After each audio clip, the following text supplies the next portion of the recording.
এই কাম করলে তো বউ থাকবো না। যারা যারা বিদেশে যেতে চান এই কামে, তারা অবশ্যই আমার মোবাইলে কমেন্ট করবেন। দেখেন বিদেশ তো 7-8 লাখ টাকা আসেন, আসার পর কি কোম্পানি বলে কি কোম্পানি যেখানে পাঠাবো সেখানে যেতে হবে, এটা কোম্পানির রীতি, আমাদের রীতি চলবো না।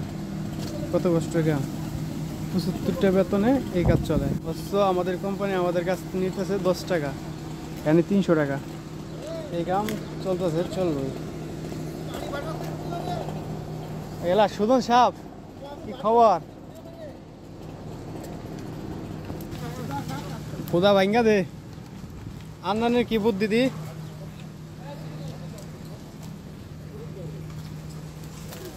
যে দুন পারবি না হেদুন করবি কি লেখ, এই গাছে উড়াবো না,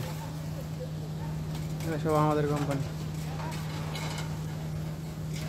কাম ভালো করে করতে হইব, বক্কর তো কাম করলে চলতো না তো। কি বাগের কি করে দেন বুদ্ধি, নগাড়ে হিন্দি আছে, হিন্দির বুদ্ধি আরো বেশি। বিয়ে করছত বাইতে যায় মনে বাজাবো।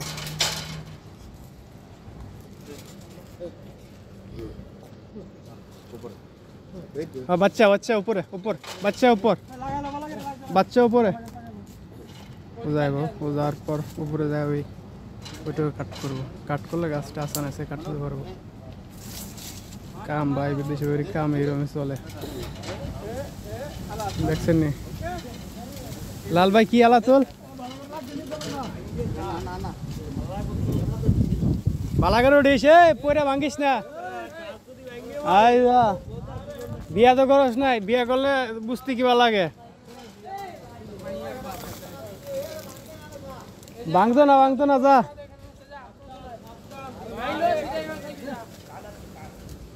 ভাঙতো না, চিন্তা করিস না, মরবি না।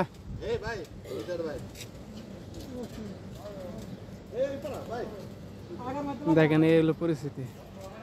যারা যারা অবশ্যই বিদেশে হবেন তাদের উদ্দেশ্যে একটা কথা বলতে চাই, যারা বিদেশে হবেন অবশ্যই কোম্পানি দেখে শুনে আসবেন। আমাদের মতন এরকম কোম্পানিতে আসেন না, তাহলে জীবনে মরণ হার নিয়ে শুরু হইতে পারবো না, জীবনে বিয়ে করতে পারবো না, ব্যাচেলার থাকতে হইব। এটাই হলো বাস্তব। কয়জন দেশে একটা সঙ্গ জানি কোনো ধরনের সমস্যা না হয়। আরে বেটা উঠ, উপর উঠ, বয় বাস খেললে ভাঙতো না, পাতলা বলান বেটা কি যাবেন না। হ্যাঁ কি বাল বালাইলে, আরেক সিঁড়ি পার দে, আরেক সিঁড়ি পার দে, আরেক সিঁড়ি উপর টান দে।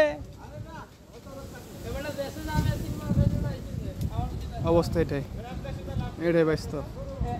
কিচ্ছু করা নাই, স্বামী বিদেশ, ভয় পায় বলা।